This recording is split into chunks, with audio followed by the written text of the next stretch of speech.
If a function is made of many waves, how do we detect which waves are actually present? This is the guiding question for our entire discussion. It is a quiet question, but a deep one. When we first hear that a periodic function can be built from sines and cosines, it is natural to ask not only whether this is true, but how we could ever know which waves are hidden inside a given function. If many waves are mixed together, how can we separate them? How can we tell which frequencies are there, and how strongly they appear? Let us begin very gently. Imagine that a periodic function has been handed to us. We can draw its graph. We can look at its peaks and valleys. We can notice where it rises, where it falls, where it turns sharply, where it moves smoothly. But simply looking at the graph does not immediately tell us its hidden wave content. The function may look complicated on the surface, and yet underneath it may be organized by a remarkably precise collection of simple oscillations. Fourier analysis gives us a way to uncover that hidden organization. The basic claim is this: a periodic function can be understood as a combination of standard waves. Some of these waves are cosine waves, some are sine waves, and each one comes with a numerical weight. That weight tells us how much of that wave is present in the function. These numerical weights are called Fourier coefficients. It is worth repeating that phrase in a simpler way. Fourier coefficients are the numbers that measure the contribution of each basic wave. They tell us how strongly each sine wave and each cosine wave appears in a function. They are like the recipe numbers in a mixture. If the function is a musical chord, then the coefficients tell us how loud each note is. If the function is a color made from many ingredients, then the coefficients tell us how much of each ingredient was used. So the main problem becomes this: given a function, how do we find those numbers? Let us pause and reflect. We are not merely trying to approximate a function now. We are trying to inspect it. We are trying to analyze it. We are trying to look beneath its visible shape and detect its internal frequencies. This is why the title of the topic is so fitting: the hidden frequencies inside a function. Now, at first this may seem almost impossible. If many waves are all added together, then surely they overlap and interfere. Surely they blur into one another. How could we ever cleanly separate them again? The answer rests on one of the most beautiful ideas in the subject: orthogonality. Orthogonality is a word that first appears in geometry. In ordinary space, when two directions are perpendicular, we say they are orthogonal. A horizontal direction and a vertical direction do not mix with one another. They are independent. If you have a vector in the plane, you can measure how much of it points horizontally and how much points vertically. These two directions do not confuse one another because they are orthogonal. Fourier analysis brings the same geometric idea into the world of functions. Instead of thinking of arrows in the plane, we think of functions as objects that live in a kind of function space. In that space, sine waves and cosine waves play the role of coordinate directions.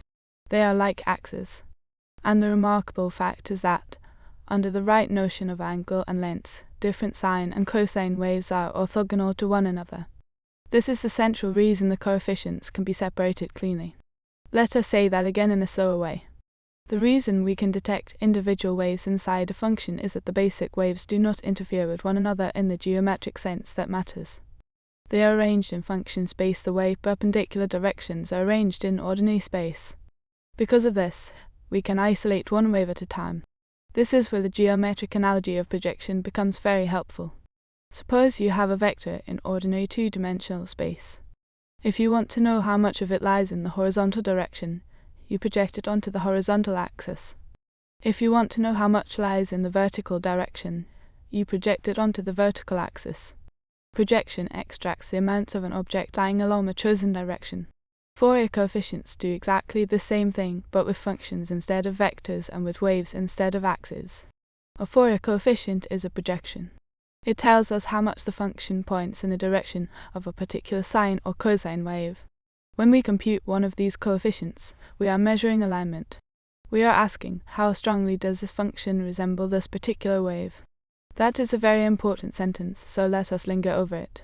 A coefficient is not just an arbitrary number produced by a trick. It is a geometric measurement. It measures resemblance. It measures alignment. It measures how much one specific wave is contained in the overall function. Now we come to another natural question.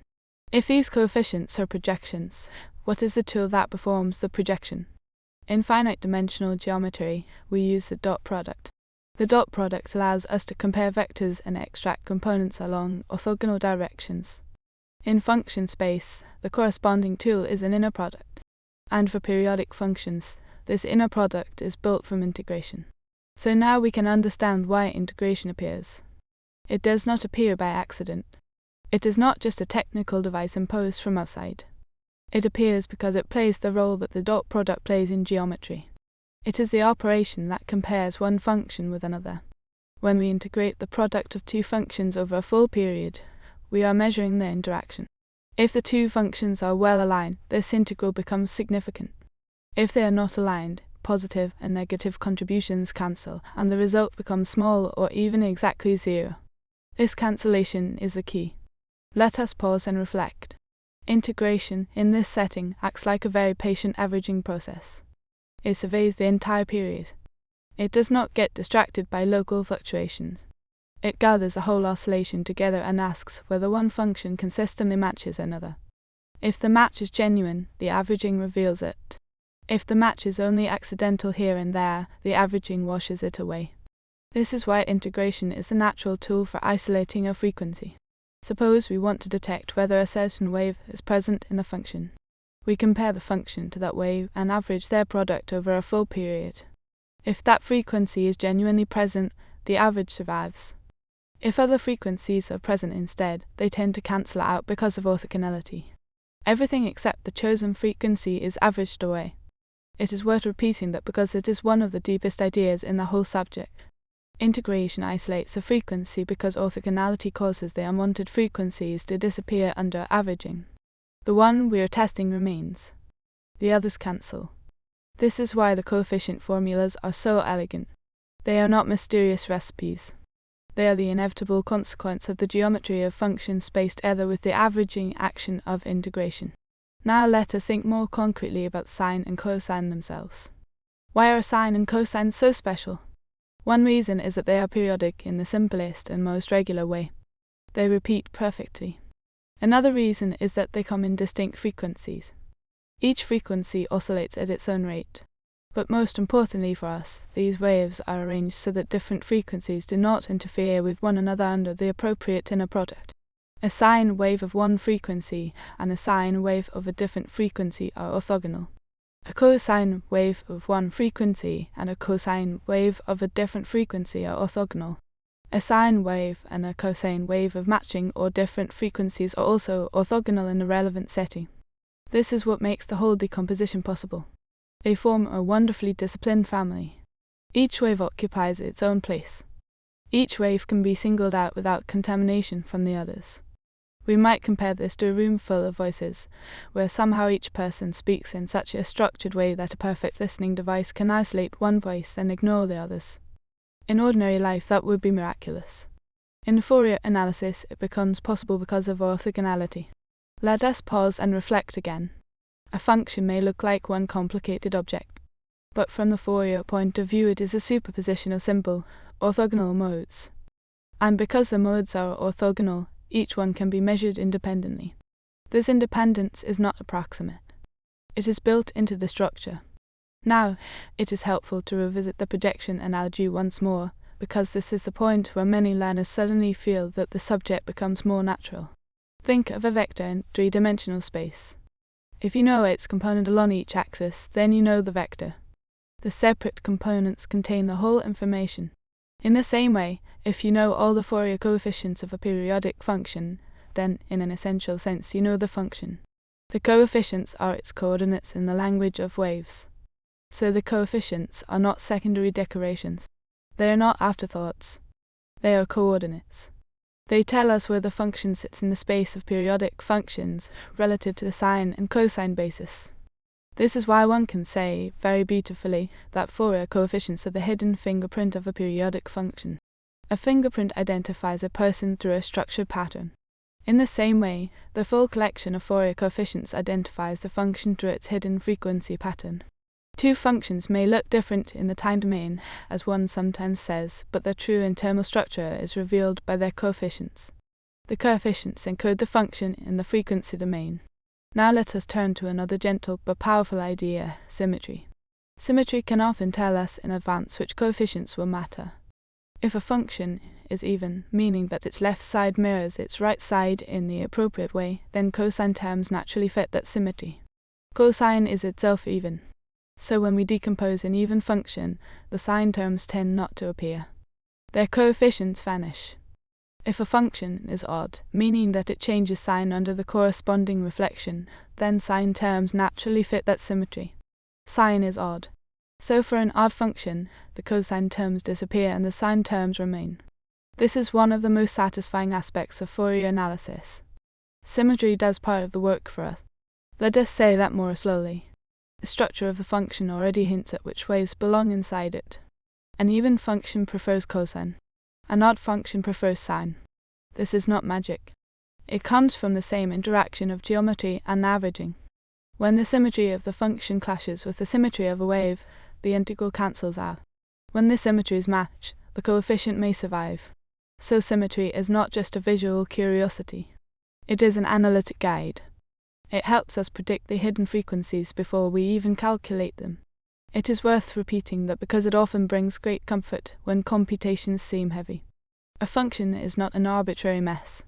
It often carries symmetry, and symmetry tells us which parts of the Fourier expansion can exist and which parts must vanish. Let us pause and gather what we have established.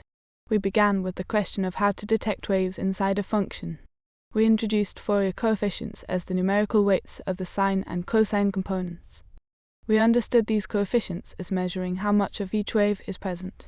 We saw that orthogonality is the key reason different waves can be separated cleanly. We used the geometric language of projection, seeing a function as an object that can be projected onto basic waves just as a vector can be projected onto axes. We understood why integration appears. It acts as the averaging mechanism that preserves the chosen frequency and cancels the rest. We noticed that sine and cosine are special because they do not interfere with one another under the right inner product. And we saw that symmetry helps determine whether cosine or sine terms dominate. All of this points toward a single unifying picture. A periodic function is not merely a curve. It is a location in function space. The sine and cosine waves form a coordinate system for that space. The Fourier coefficients are the coordinates of the function in that system. And integration is the tool that reads off those coordinates through projection. This is why the coefficient formulas are inevitable. I want to linger on that word, inevitable. Sometimes, when students first encounter Fourier coefficients, the formulas can feel as though they were discovered by some extraordinary cleverness and then handed down as rules to memorize. But that is not the best way to see them. The better way is to see them as forced by the geometry. Once you decide to represent functions by orthogonal waves, and once you ask for the coordinate along each wave, the formulas more or less have to be what they are. They are not arbitrary tricks. They are the natural answer to the natural question. How much of this wave is in the function? Project. How do we project in function space? Use the inner product. What is the inner product here? It is built from integration over a period. So everything fits together with a kind of quiet necessity. Let us pause and reflect one more time. At the beginning, the problem sounded almost mysterious. A function made of many waves seemed impossible to decode. But now the mystery has softened. The waves are not tangled beyond recovery. They are arranged orthogonally. The averaging process of integration separates them. The coefficients emerge as clean measurements of each component. The hidden structure becomes visible. And this way of thinking is much broader than a single chapter in analysis. It teaches us a habit of mind. When faced with a complicated object, we search for a family of simple building blocks. We look for geometry that makes them independent. Then we project the object onto those building blocks to understand its structure. This philosophy appears throughout mathematics, and Fourier analysis is one of its most elegant expressions. Before we conclude, let us return in a softer and slower way to the central image. A periodic function may seem like one motion, one shape, one signal.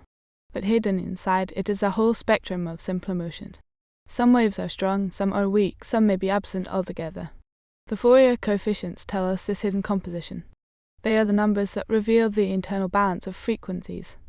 They tell us whether the function is mostly smooth and low in frequency, or whether it contains sharper and faster oscillations. They tell us whether symmetry favors cosine or sine. They tell us how each standard wave participates in building the whole. In this sense, the coefficients are like a fingerprint, but also like a map. They reveal identity and structure at once. Now let us conclude with a slow unifying summary. If a function is made of many waves, we detect those waves by comparing the function to the standard sine and cosine oscillations one at a time. The numbers that result from this comparison are the Fourier coefficient. Each coefficient measures how much of a particular wave is present. This is possible because the waves are orthogonal, which means they remain independent under the right geometric viewpoint. A function can therefore be projected onto these waves just as a vector can be projected onto coordinate axes.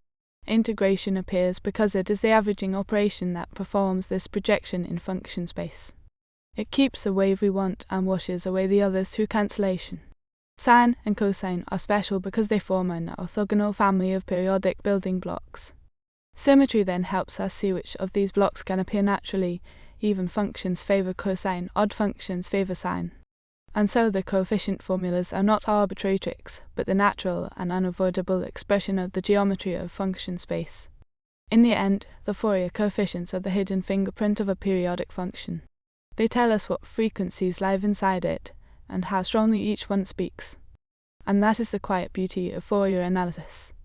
Beneath the visible graph of a function, there is a hidden orchestra of waves. And the Fourier coefficients let us hear, one by one, who is playing.